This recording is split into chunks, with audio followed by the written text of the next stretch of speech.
Everything old was new again. She realised that now. "I love tanks," Clef announced to the world at large. "So you have said, Mum," Poulter responded from over by the planning table. "Repeatedly." Clef didn't care. She had said as many times as she felt like. Though being the magnanimous commanding officer that she was, she resisted the urge to announce her love for vehicular combat again, quite so soon after the most recent reconfirmation. Instead, her eyes roamed over the holographic display in front of her. The collection of icons representing her regiment had pushed far ahead of those representing her allies, while those representing the enemy had been scattered in all directions. As much as she'd like to put that result down to her superior strategic acumen, as well as the skills of her soldiers, she knew that most of the credit for her achievements were the result of a dire mismatch in equipment. In short, the Roosters just didn't have an answer to her heavy armour, and were still reeling from their presence on the battlefield. Certainly they might have been able to concoct such a response, if she had given them the opportunity to regroup, rearm, and formulate a strategy to do so. But she hadn't. Since the very first engagement, she pushed her regiment to the limits in the name of keeping the roaches off guard, driving them before her like a herd of kell before a swarm of hunters, or using her exos to chase down and eliminate any that tried to scatter away from the main force. Certainly she didn't have the entirety of the roach presence of Ragnars's 3 caught in her proverbial net. That would be absurd. But it was a significant portion of the enemy's forces, significant enough that the Roach command element couldn't afford to let them be overrun and wiped out without being rendered strategically defunct.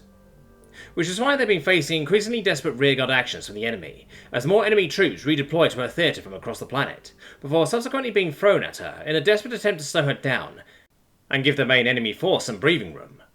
Something she resolutely refused to allow to happen, as evidenced by the slight lethargy and fatigue in the eyes of her officers as they shuffled around the room. Not the humans, though, she noted, as she glanced at her guards, standing tall in and proud in each corner of the room. The aliens are still looking as fresh as ever. Goddess, in some ways they seemed more energetic than when the regiment had started, the constant stream of victories that achieved buoying regimental morale to greater and greater heights. Not even the regiment's first casualties had managed to make a long-term dent in it, even if it did seem to remove the illusion of invisibility many of her boots had wrapped around themselves. Which was good.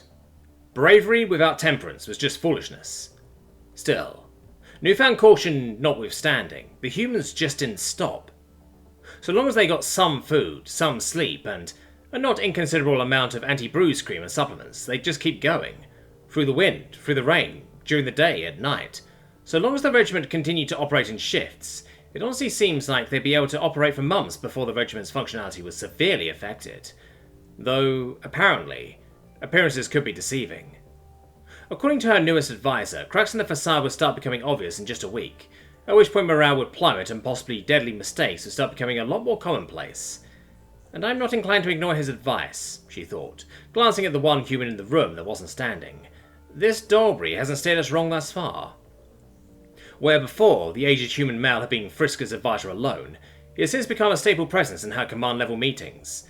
Because Clef wasn't ashamed to admit that a lot of her success thus far in this campaign had come about as a result of the occasional softly spoken word from the alien male.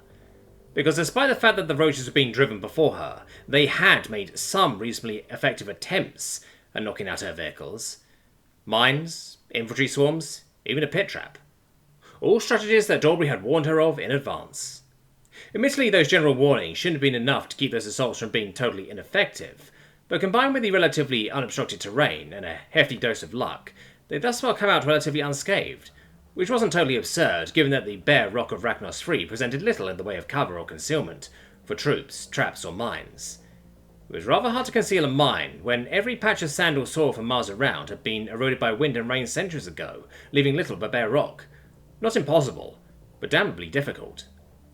The only exception to the open ground rule were the planet's many caves, but they were simple enough to either bypass or scout out in advance when the regiment encountered them. "Wonders of wonders, it seems that we might actually have this all wrapped up within the next month," Friska noted, looking up from the display. "Perhaps," Dalbury allowed, his own eyes roaming over the icons. "Perhaps not." "Speak when," Graham started the snap of the mail, before Clef raised her hand to silence the ordinary captain, as was quickly becoming a habit in these meetings. If Gremp had been dismissive of the tank regiment before they'd arrived in Ragnars's, that ambivalence had turned into full-blown disdain over the last few weeks of fighting. Which was only to be expected, really, Claire thought, watching her subordinate glare at the tanker even as her mouth slammed shut. Exopilots are a prideful bunch at the best of times, and Gremp's a perfect example of the breed. In Claire's eyes, it would be a lot stranger if the Exo captain and her company hadn't kicked up a fuss about being displaced by the tankers as the regiment's main striking arm. The colonel didn't need to be a mind reader to know that the captain and the women's subordinates thought the act of running down foes that had been broken by tank assault was beneath them. Unfortunately for her, Claire wasn't a politically minded officer. She wouldn't compromise the performance of her regiment just to salve a few exo-jocks' egos, especially now that they were so close to the endgame. "Continue, meritorious sergeant," Claire instructed. Nodding as if he were utterly unbothered by Graham's little outburst, the man continued. "Our tanks have surprised them, of that there is no doubt. Faced with an opponent they cannot easily damage, it does not surprise me that they choose to give ground in favour of buying time for a response." He gestured to the scattered icons. "My question is, where is that response? Even if they sought to hide it, we should have seen some small indications by now." Graham puffed. "Or you're giving them too much credit, and they're just fleeing as fast as they possibly can, desperate to outrun Imperial justice." Dalbury nodded. "Not an unreasonable course, Captain. From a reasonable opponent, at least, but from what you and the others have described to me, these roaches are seldom reasonable." Frisker leaned forward, shooting a quick glare at her fellow captain before she spoke. "I can't argue that. Roaches don't give up easily. Tanks are not. The behaviour they're showing now is almost meek." Dalbury frowned. "Charging tanks en masse is meek?" Frisker shrugged. "For roaches? Yes." Silence reigned in the MCV as everyone present ruminated over the massive icons floating in the air before them. In the end, though, it was Clef who broke the silence. "Well, if they are planning something, I can't see it from here." She drummed her fingers on the display, her talons making a clicking sound as they tapped against the glass. "To that end, there's little we can do beyond keep our eyes open and our antennae high. If they do try to flee, it won't work out well for them." She gestured, and the display zoomed out, displaying an image of the continent, the airspace above, and a number of new icons contained within. "The 198th now has the second landing zone secured, and while the roaches still have access to the final tunnel, we still have ships in orbit." She leaned back, grinning. "Ships that are probably itching to shoot something, given that they've been forced to sit on their ass for the last 2 months. Satisfied as a number of nods went out across the room, Clef continued. "Now, as far as our next objective is concerned, we're in luck. We originally hadn't intended it as such, but it fits our current needs nicely. Mining Site 5 is the centre of the mining nexus, and thus the most heavily industrialised area. As such, it makes for a convenient stopping point for us to finally set up a semi-permanent base of operations, and allow our people to rest." Frisker stared up at the 3D blueprint of the facility that now floated in the air. "I'd hardly call it an opportunity for rest if we have to defend the place from attack." Clef shrugged. "Unfortunately, it's the best opportunity we've got. We can't afford to see the initiative by retreating, and we don't have the manpower to cycle our troops out. Instead, our people will just have to settle for the opportunity to get out of the rain for a few days while sleeping in real beds. Plus, assuming the roaches haven't wrecked the place, the facility's dorms should have a number of amenities available. Meanwhile, we repair and rearm the vehicles." The colonel looked up. "To that end, Avella?" Immediately, the plant woman stepped forward and started to outline facilities that would need to be captured as intact as possible, mostly the garage bays and generators. Clef wasn't really listening, though. She already knew it all, having been the one to outline the plan. Instead, she leaned back in her seat, satisfied at how the campaign was going. "One final push, and then we can all take a well-deserved rest," she thought, "because no one will be able to deny our success if we manage to grab Mining Site 5. As the main nexus of all mining facilities on the continent, any force that held the massive complex essentially had free run of the entire continent. Once the Terran First had it, Claire's position would be assured, and she could lie back and let her 2 incompetent peers and their equally incompetent Marines to be the ones to handle cleanup. Yes, things are coming together nicely. Jason was in a cave, and he was in a boat, and that boat was on a river, and that river was also in a cave. A very wet cave, that was also dark, pitch black even, and he had no idea where he was going. Which is why he liked to think it said a lot about his life that he was eminently glad to be here, in this very dark, wet and confusing cave system. Because if he was here, it meant he wasn't part of the final push for the nearby mining complex, because as unpleasant as cold wet caves could be, they still beat active battlefields. Marginally, he thought, as he heard, more than saw something large splash through the pitch-black water to their right. "Was that a shark?" Nora's voice came through the comms, sounding more than just a little spooked. I've no idea, Jason responded blandly, drumming his fingers lightly against the side of the small wooden canoe. What did it look like? Like a shark, the normally calm Norwegian woman responded, a hint of panic in her tone. Crossed with an eel and an alligator. To Jason's mind, that didn't sound much like a shark at all. Then again, he hadn't seen it. Though to be fair, he doubted Nora had seen much of this mysterious eel gator either. It was very dark after all, and while the night vision settling on their helmets was pretty good, it did still need some light to work with. Of which there was very little in this subterranean cavern.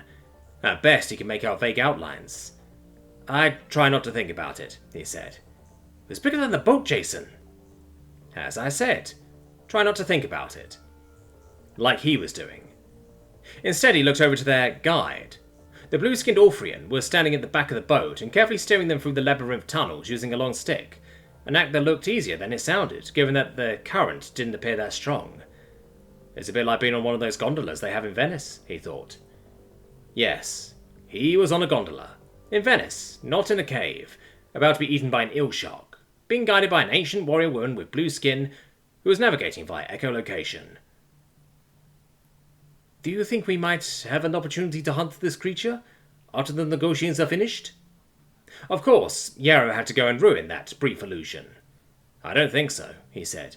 We're here to get our target designator back and make it clear to the Orpheans that should this occur again, there'll be consequences.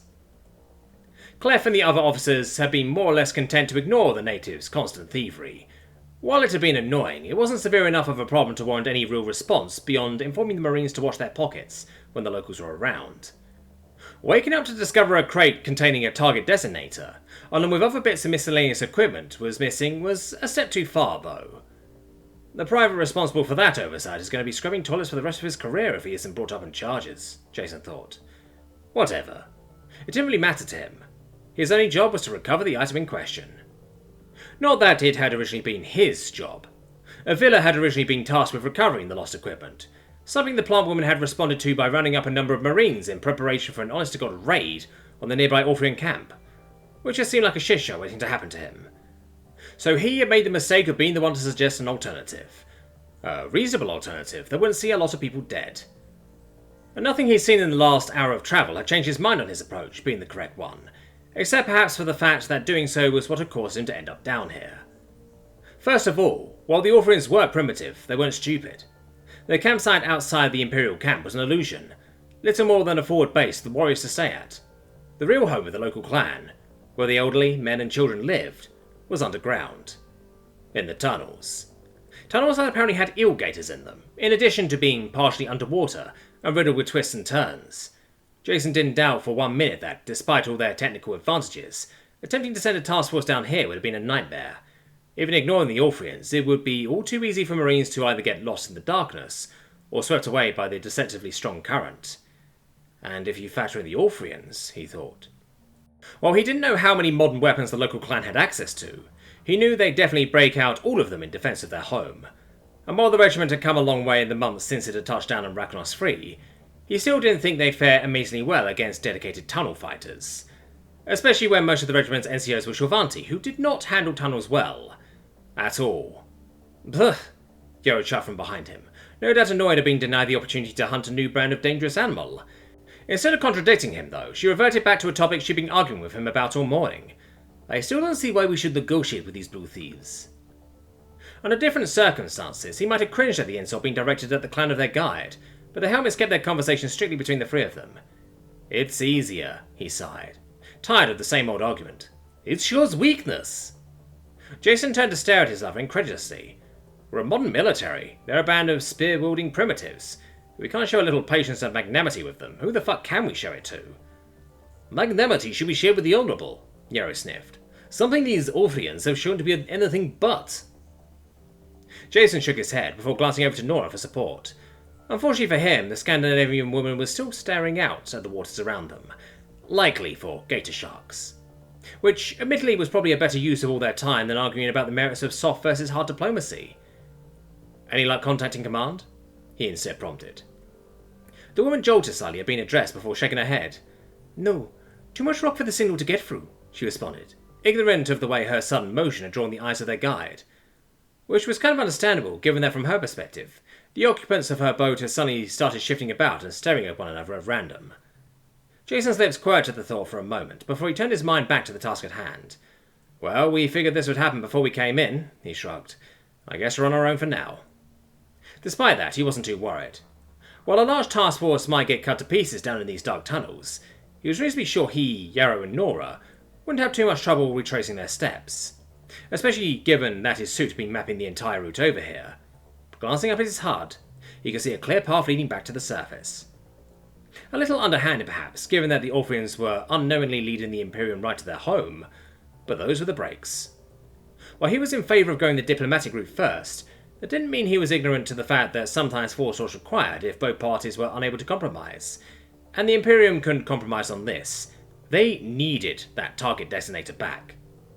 Sure, the thing was essentially worthless in the ion-laden atmosphere of Ragnos 3, but that didn't mean they could afford to let people steal valuable military equipment. He was drawn from his thoughts by a sudden light that reflected off Yarrow's helmet. Curious, he turned to locate the source, even as Yarrow and Nora's helmets turned to track something over his shoulder.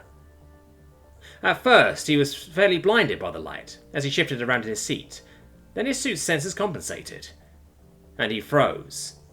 It wasn't a village. It was more of a town, albeit a small one. But that wasn't what was important. No. What really drew Jason's eyes was that the entire thing was floating. Built from what looked like dozens of barges tied together, the Orphean town covered the entire expanse of the massive cavern it was located within. Well, that's certainly something, Jason thought, as his eyes took in the sight, aided by the dozens, if not hundreds, of tiny lights that lit up the buildings and streets of the settlement. I guess my Venice comparison wasn't so far off after all.